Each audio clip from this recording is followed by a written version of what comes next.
And so begins the tragic story of this 29-year-old woman from KwaZulu-Natal who was repeatedly raped by her cousin and uncle. By the age of 14, she was pregnant after being gang raped by two men.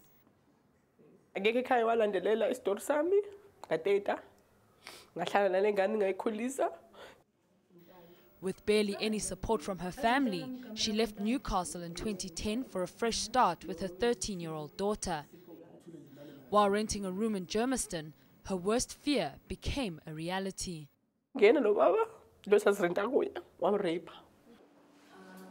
She took the child to a doctor who confirmed the incident. A case was opened at the Germiston police station. But 2 years later, the magistrate struck the case from the roll because of a lack of evidence.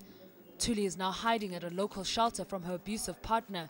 She hasn't opened a case against him because she believes the system has let her down. I feel good. Maybe Tina's poor.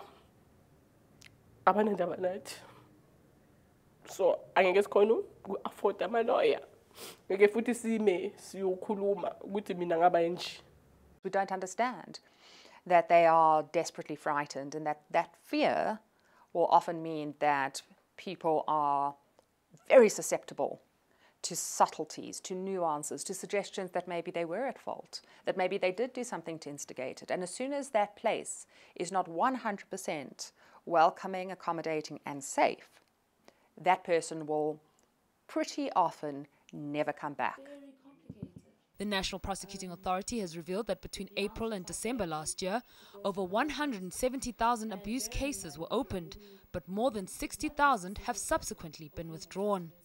It becomes a type of a cycle because there is love involved. So when he's beaten her up and done all those things, and then tomorrow he comes back saying, I'm sorry, there is that tendency to want to accept the apology because this is someone that someone that you love. But then tomorrow, after the I'm sorry, a couple of days, weeks later, it's going to pick up again. But despite the appalling statistics, help is at hand. The eNCA shelter gives victims of domestic violence a temporary home.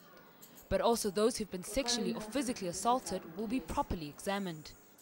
We examine the person from head to toe, taking all the evidence that we need, like the smears, bloods for DNA, and that blood will be definitely the smears or whatever evidence that we collected will be sent to a forensic laboratory.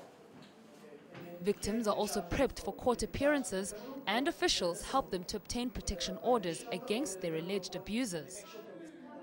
But sadly, it's the only shelter in the province that offers such a one-stop service. Experts say that there's a need for specialized courts for domestic violence. Without the involvement of social workers and specially trained police and judicial officers, it's unlikely that these cases will be treated with the seriousness that they require. PHAKAMILE, HLUBI, Johannesburg.